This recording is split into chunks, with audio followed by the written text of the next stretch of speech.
So Vox.com thinks that they have some persuasive proof that America is full of racist and selfish people, and that proof, they believe, is on our Google searches. What we search in on Google, that will tell us our real, true nature of Americans. They spoke with Seth Stephens-Davidowitz, and he's the author of Everybody Lies, and he believes that you can see clues to our true nature as Americans from what we search on the interwebs.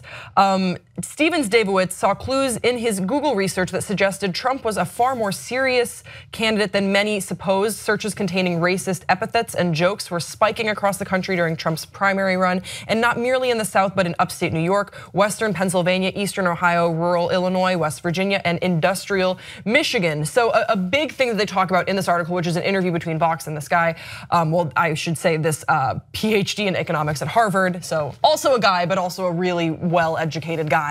A lot of it has to do with the election and some patterns that he saw with the election, but it also comes back to our own perceived images of self, that we are more selfish, we are a little bit more self-absorbed than we like to think. He cites also some signs too in Obama's 2008 election night that a lot of people were looking up Obama and also the KKK in the same search. So basically, racial attitudes are just one of the many discoveries that Stephens-Davidowitz has discovered through his research. He also wants to explore the disconnect between social media lives and our actual lives, and between what we talk about publicly and what we think privately. Now, he believes that the internet is really a digital truth serum, because you're gonna say things to your search browser that you wouldn't to a person. You're gonna ask a question that you might be too embarrassed to ask aloud or even to a trusted friend. He also believes that Google Trends are, quote, the most important data set ever collected on the human psyche. This is how he explains it, and then I want to get your reaction on that, Amir, and then we'll dive into why we're all very self-absorbed. He says, quote, people tell Google things that they don't tell to possibly anybody else. Things that they might not tell to family members, friends, anonymous surveys, doctors. People feel very comfortable confessing things to Google. In general, Google tells us that people are different than they present themselves. One way they're different, I have to say, is that they're nastier and meaner than they often present themselves. Does that jive with what you Google search? Yeah, I think so, because you're going into a Google search not necessarily asking something that you would ever ask in real life, but you just want like a truth that you're feeling at that moment.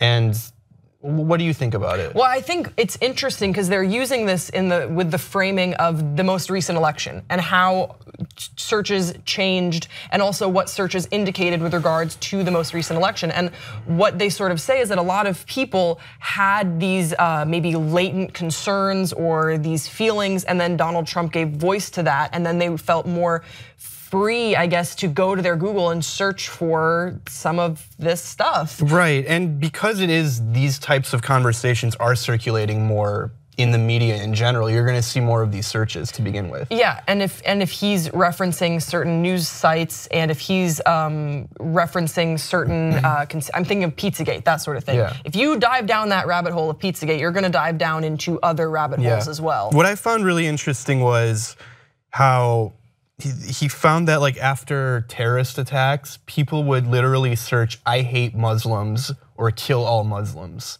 And then you would see these spikes in these kinds of things, because that's how people were feeling at that moment. They were angry, they wanted to blame someone, blame something. And do you think that search histories and search trends are more useful than polls?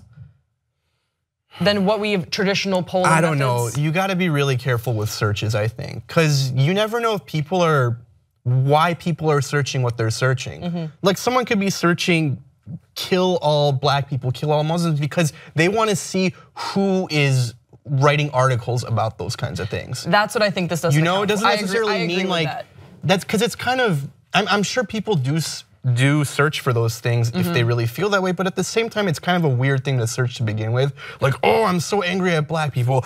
Google, kill all black people. Well, okay. I feel like more people might even search that if they're like looking to see what kind of hatred is out there. Yeah, and I think especially when you are a part of a marginalized or oppressed community, you kind of want to know what you're up against. Yeah. And with regards to this most recent election where a lot of people were coming out of the woodwork saying this is how I really feel and oh finally someone's talking about this so I can say this, you want to know who's on your side and who's against you, and are there two sides? Are there two very different sides? I regularly search for anti-gay sermons on YouTube. I remember one of and I'm not anti-gay obviously, but I like to see what they have to say. Yeah, no, it's totally natural. One of the first things I ever searched on the internet, I was maybe like 5 years old. You were 5? Yeah, with my sister. Okay. We searched Justin Timberlake hate group.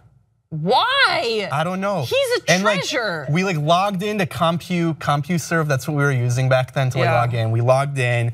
It fucking loaded it up on, it was probably Yahoo, I think. Probably. Yeah. Or Ask Jeeves. And we went on this like really GeoCities type website of this hate club for Justin Timberlake. I'm pretty sure it was either that or the Backstreet Boys or something. And it's like people, it's like interesting to people to see like what kind of hate is out there. Yeah, and it also, if you disagree with it, you're more likely to continue reading it because it gets you fired up. You're having these imaginary arguments in your head rather than reading something you agree with. So I think that's something that this doesn't really account for. But then there's another layer to this, Amir, where basically Vox asks, let's zoom back a bit and get a broader sense of the American psyche as revealed by Google. What do Americans fear the most or worry about the most? And surprisingly, it actually is not election related. So a lot of this interview is election related, and I think that is important because our Google searches definitely did correlate with the results of the most recent election. But this is what Seth Steven-Zabowitz says. He says, quote, I'd say that one's own body image is a pretty big one. If you look at Google AdWords data on bodily insecurity, people who go around looking for ways to lose weight or improve their body, they're almost as popular among men as among women, which is not usually talked about. 20% of searches looking to change one's breasts are from men looking into how to get rid of man boobs. I think male bodily insecurity is not usually talked about, but is extremely prevalent, and that's something that, I mean, so Vox, in order to, it's a clickbaity thing that everyone in the internet age is guilty of. Basically, the way that they framed this is that we're very selfish, but actually it's just talking about we care a lot about our body image. I don't think that necessarily means that we are selfish, as opposed to you want to yeah, everyone cares look good. But yeah, it wasn't. To be fair though, it also wasn't a lot of people were like, what organizations and charities can I volunteer for? Yeah. Like that was not a common Google search. I make the weirdest Google searches and like the most direct Google searches after I have sex.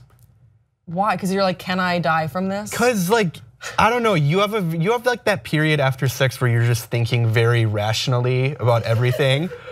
And like, what? I come up with the weirdest. Rationally? Yeah, that's like, it's like you have very rational thought after sex. After you orgasm.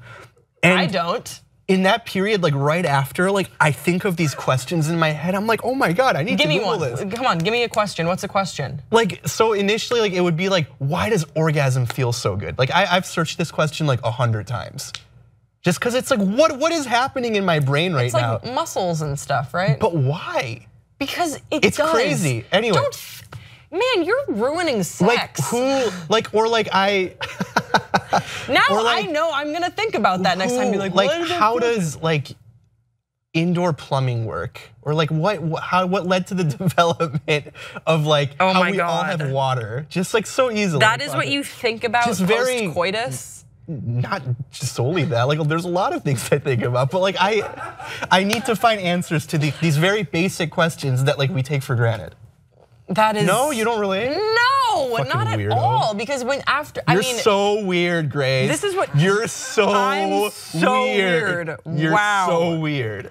This is an interesting. It's like muscles. It is. Just don't overthink it. Said no one ever. No, I want to overthink it though. Don't overthink sex. That's the whole point of it. Just have fun. Be in the moment. Enjoy yourself. Okay. I'm thinking about faucets the whole time. It's really fucked up. Indoor plumbing? Yeah.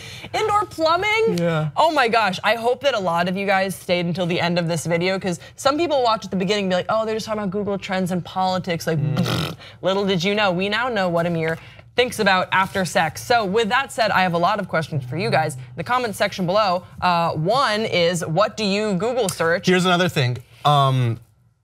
Where did tomatoes come from? It's very interesting. And tomatoes did not exist before we discovered the New World. Sophie, did he eat something before? For literally hundreds of years, tomatoes were considered an ornamental fruit.